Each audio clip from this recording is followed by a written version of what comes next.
I'm back. Today, we're gonna paint this fella. So let's go get the gear, get out in the barnyard. Let's paint. Today, we're gonna be talking about obstacles and how to overcome them. The first is lack of inspiration. It's always best to be on the hunt for inspiration. It's an active stance on what you're doing. You want to find something and aim at it. What do you love? That's a good question to ask yourself. I grew up on a farm and I have a deep love for the landscape. That is my hunting ground, and in this specific instance, it's a tractor in the barnyard. Not all art has to be about things that you love, but it's a good starting point. Not planning things out. I will always advise you to sketch before painting. It can be quick, but you need to wrap your mind around the simplification process. This is the easiest way that I've found. This little sketch here is only 3 values, and that's really all I need to get started. Another obstacle is being ill-prepared. Forgetting things at home, at best, is going to hinder you. At worst, is going to completely stop you before you even get out to paint. I have a mental checklist and an actual checklist written out with everything that I need to take with me before I go outside. Also, you want to think about what kind of painting you're going to do when you get out there. Are you going to do studies, smaller paintings, competition pieces? You don't need to bring every piece of canvas you own.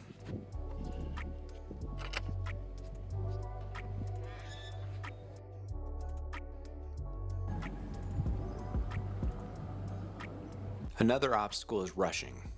You don't need to rush. Painting takes time. If you're taking color notes outside, by all means, just put paint down and move on. But if you're trying to make a painting, don't let a problem sit. As I was drawing this out, you can see I made a mistake with the scale of the tractor. I wiped it back and I got it the size that it was intended to be. This goes back to the sketch earlier as well. Had there not been a plan, it would have just slid by. That was a couple minutes worth of work that I wiped away. You have to be okay with that.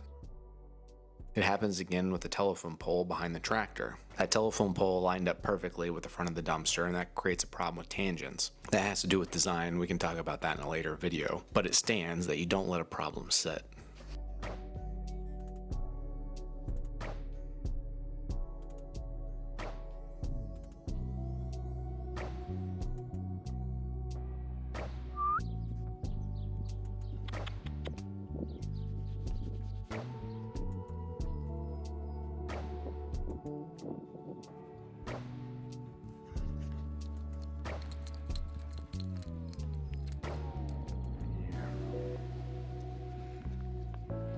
Another obstacle is changing light. As I've talked about in a past video, if you establish light and shadow pattern in the beginning of your painting, partly cloudy days will become more friendly to you as an outdoor painter. I'm going to expand upon that now. Now, if you go from being sunny to overcast, you're going to have a problem with finishing on site. In that scenario, it's best to get the rest of the shadow shapes in and use a reference picture back in the studio to finish it.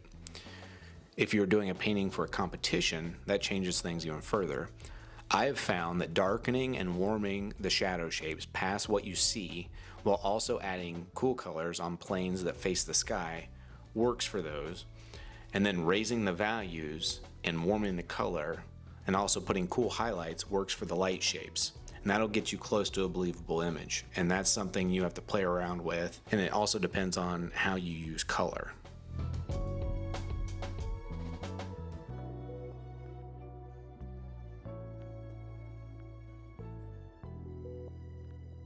What I'm doing here is filling in the background. It's still in shadow. It's a large mass of trees back behind everything. It just didn't get that blue wash like the tractor did. I'm also going to be putting a little bit of color variation in it. That way there's interest as you go further back into the painting.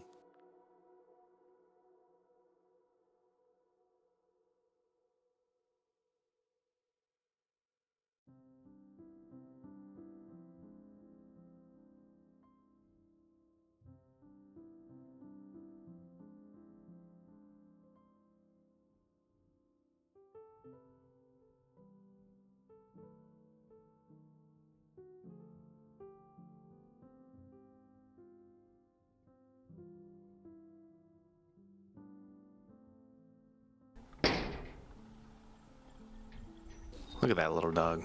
That's ridiculous. What I'm doing now is adding the lightest values and the most saturated light values, which are on the tractor.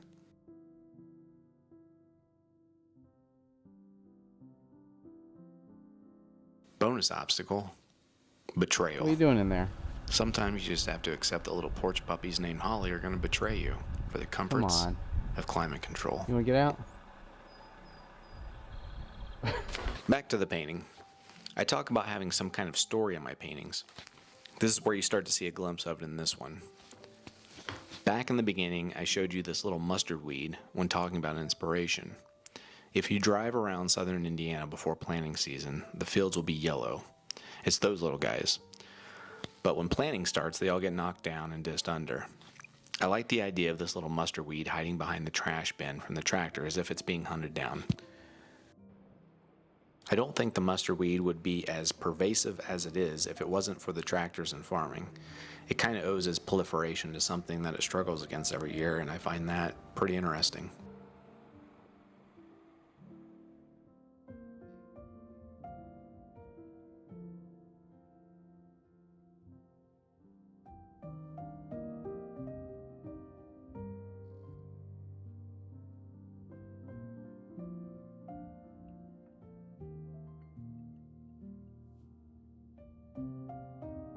Another obstacle? Distractions. Things will constantly come up while you're out painting in the wild, and it happens in the studio as well.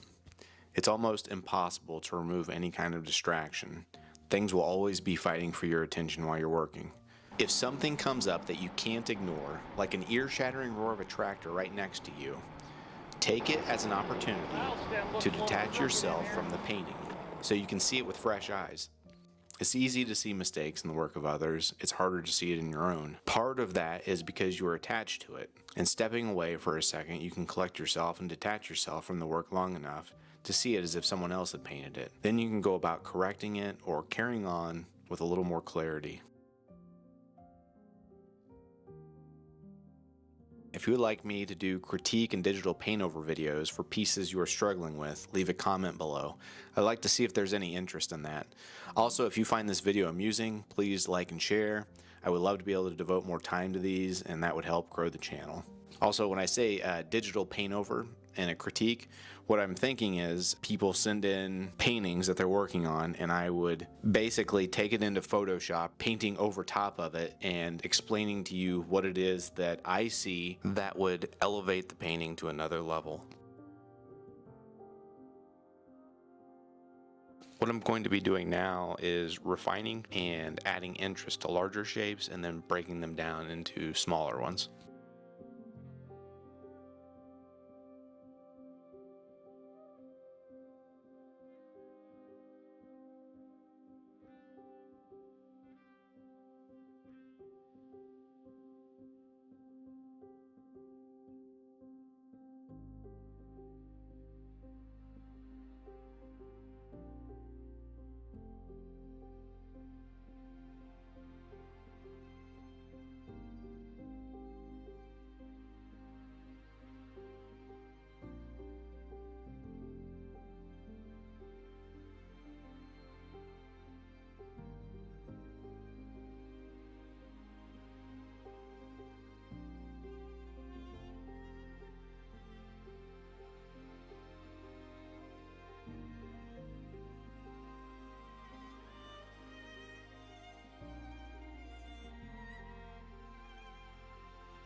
Now I'm going to put accents down on the ground plane right there in those grasses, and there will be highlights up on the tractor to give it a little bit more form.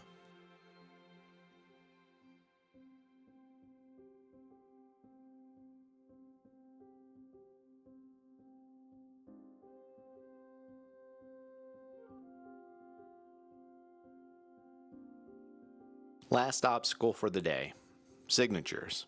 Now this one's a little different. At a recent art fair, I had a buddy who we got to talking about his signature. Years ago, an art collector told me, I understand that you don't want the signature to distract from the painting, but it looks like you're not proud of the work when it blends in that much. Basically, it was a little different, but after that, I went overboard with making it contrast highly against the image. But I think over the last couple years, I've hit a little bit of a sweet spot. It seems that making the signature about 2 or 3 values darker or lighter, and the color a little more or less saturated than the colors around it, works extremely well. I hope you all enjoyed this. Down below in the notes is a list of all the art supplies I use outside. If you need to resupply, using those links would help the channel. Thanks again. Until next time, take care.